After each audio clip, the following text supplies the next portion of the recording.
Om Shri Sai Ram. Tapovanam Parayanam, Chapter 9. Why fear when I'm here? God is neither distant nor distinct from you. Baba. During the time when Kasturi took up permanent residence in Prashantinilayam, Swami used to visit the homes of residents who were then only a few. Thus, those residents could often share the blissful company of Bhagwan. During one such visit to Kasturi's home, Swami asked Srimati Kasturi to sing a song. She sang a Kannada song composed by herself, Ninnu Nambi Bande Ennakai Bidadiru, Ghana Mahimane Sai Natha. My father Sai, I have come to you in the fullest faith that you will protect me. Please do not let go of my hand. After she finished, Swami replied to her with his own song composed in Tamil, which was her mother tongue. Virumbum munne taruvare, Sai Baba vendum munne taruvare. Why fear even before you ask? Sai Baba showers boons even before you pray. He runs to you to give you protection. How sweet, how simple, and how captivating is God's wonderful answer to his devotee's prayer. This answer is meant not merely to that lady, Srimati Kasturi. It is most certainly addressed to each lady and every single person in the wide world who is afflicted, distressed, and suffering. More than that, it is addressed to everyone in the entire universe. Child saved from a truck. The following incident happened in 1955. Residential quarters for devotees were coming up around Swami's residence in Prashantinilayam. Shankar, an 11-year-old boy, was actively participating in the construction activity. A truck loaded with bricks arrived and the boy was helping in unloading them. After the truck was emptied, he stood at its rear, shaking dust off his body and clothes. He did not notice that the driver started the engine and the vehicle was moving backwards. The driver unfortunately did not see Shankar and drove the truck very fast. To his utter shock, the boy suddenly found himself pushed violently by the huge vehicle. Petrified with fear and shock, he lost all bodily control and just collapsed where he stood. Inexorable did come to pass. The heavy tire of the enormous vehicle crushed his tender leg.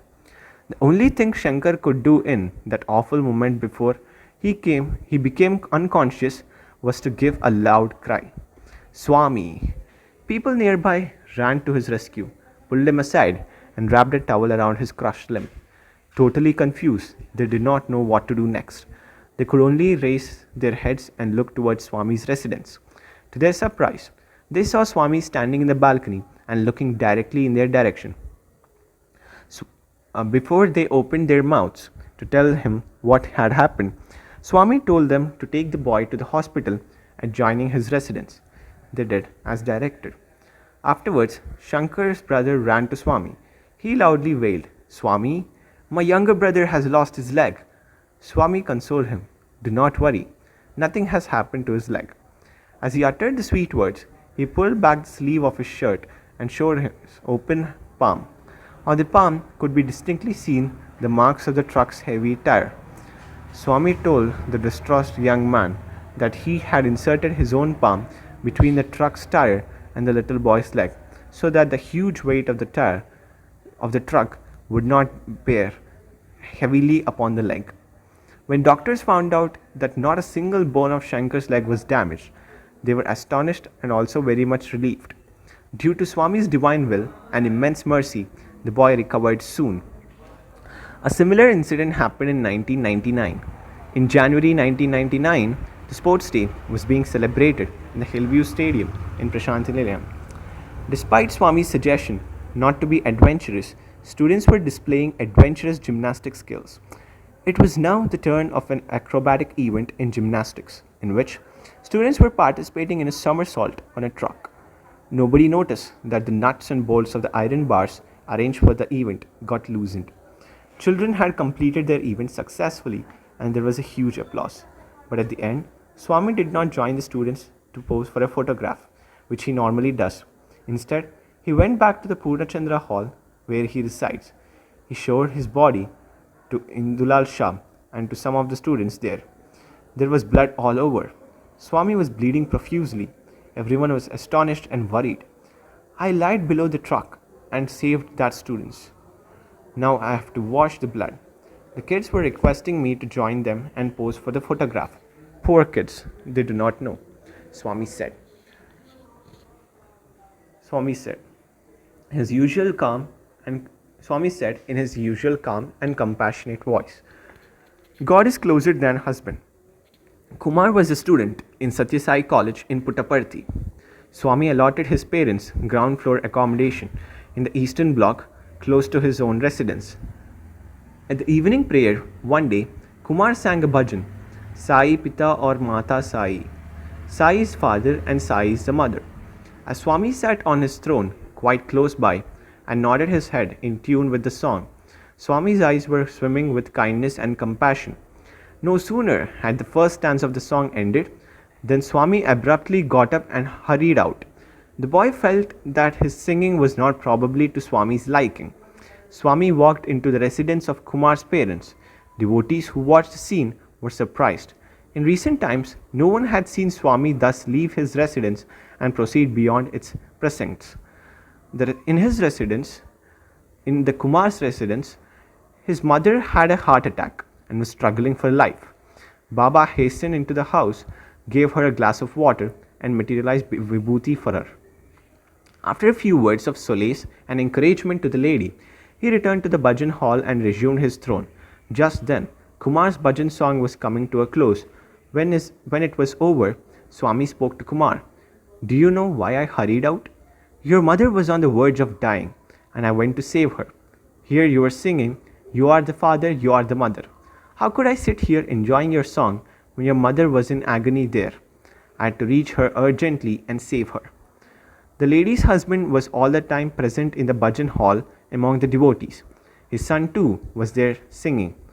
All the same, only God could rescue the suffering lady. God undoubtedly is the closest and most intimate of one's kith and kin, closer than even husband. God is closer than mother. Swami was to give a discourse in the SAP Kalyana Mandapam, marriage hall in Madras, now known as Chennai. Thousands of eager devotees gathered to have his darshan and to hear his inspiring words. His divine form filled them with bliss. After darshan, Swami spoke in Telugu. Chittor Nagaya, the celebrated actor and devotee of Swami, was standing by Swami and translating his discourse into Tamil. The audience was spellbound. They were imbibing the honey-sweet speech, avidly savoring every drop of it. They forgot themselves in happiness at hearing the divine words of their beloved Bhagwan. Suddenly, a small baby, barely a year old and lying in his mother's lap, began to wail loudly. The audience was distracted. Their engrossing spell of bliss was ruined. All eyes turned towards the crying baby who was the cause of the disturbance. A few seconds passed. Everyone saw Swami on the dais, gently smiling. He extended his open palm towards the crying child in the Abhaya mode, a gesture denoting assurance of protection, but suddenly closed it into a tight fist. That very moment, the child fell silent. None could gauge the reason why the baby suddenly started wailing and why he equally suddenly stopped crying. Swami extended the closed fist, now towards Nagaya, opened it and said, A small 25 paise coin got stuck in the little baby's throat, and I have removed it. Here it is. Sri Nagaya was completely overcome by emotions of surprise and happiness and immediately announced it over the microphone. The enraptured audience exploded into wild applause. Even though the little baby was right in her own lap, the poor mother did not know what had gone wrong with her child. It is obvious that more than even one's own mother, God is much very close. Suicide averted. A young man was employed as an accountant in a firm in Calcutta, now known as Kolkata. His mother was Swami's devotee, but he did not share her faith. It so happened that he was accused of misusing the firm's money. Unable to bear the infamy, he even thought of suicide. His mother wrote to Baba, requesting his permission to bring her unfortunate son to Puttaparthi. But not knowing how to send it through post to Baba, she kept her letter behind Swami's photograph in her puja place. Meanwhile, the boy went to a bridge on the river Ganges. He thought that death would be easy if he jumped into the river. Just as he was about to do so, he heard a voice, "Come to Puttaparthi, come to Puttaparthi." He was surprised. Puttaparthi, Puttaparthi. The words continued to ring in his ears. Thereupon, he abandoned all thought of suicide, went to railway station, purchased a ticket to Bangalore, and boarded a train. Strangely, even the noise made by running wheels sounded to him like Puttaparthi, Puttaparthi. When the train moved fast, the words sounded fast. When the wheels were slow, the words too were slow. On the arrival at Bangalore, he went to the booking counter to purchase a ticket for his onward journey to Penukonda. The man at the counter knew that if any person asked for a ticket to Penukonda, he would most probably be heading for Swami's darshan. So he asked the young man, "Are you going to have Sai Baba's darshan?"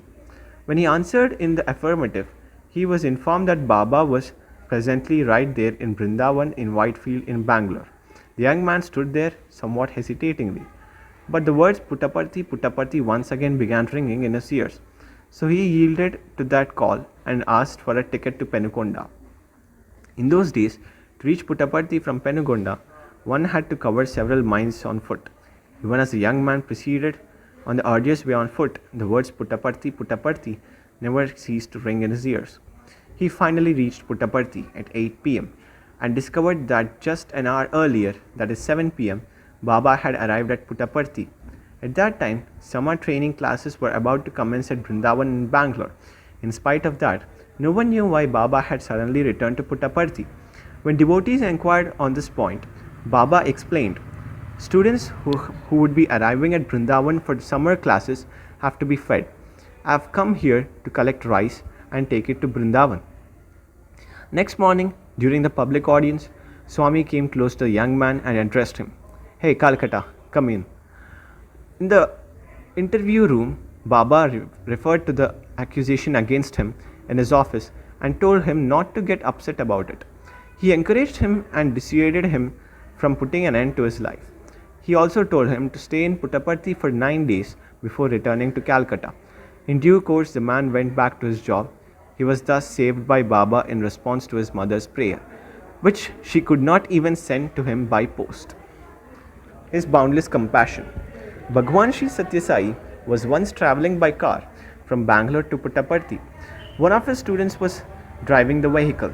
Other cars with groups of devotees were following Swami's car. The ground was stony and rough, the terrain hilly, desolate and silent. A long cobra was crossing the path.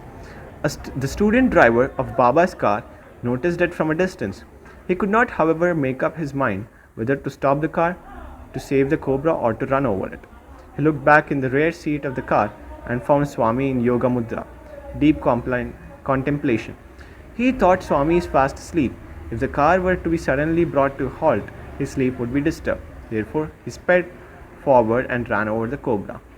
After arriving at Prashanthanilayam, the student alighted from the driver's seat, ran and opened the rear door of Swami. Swami got down and proceeded towards the veranda of his residence. The student was intrigued to find a white smear of mud, like a broad strip on the back of Swami's robes. He said, "Swami, your garments are soiled on the back." Swami's reply was, "A little while ago, I had to go below the car's tire in order to save that poor cobra." साईश्वराय विद्महे सत्यदेवाय धीमहि तन्नः सर्वप्रचोदयात्।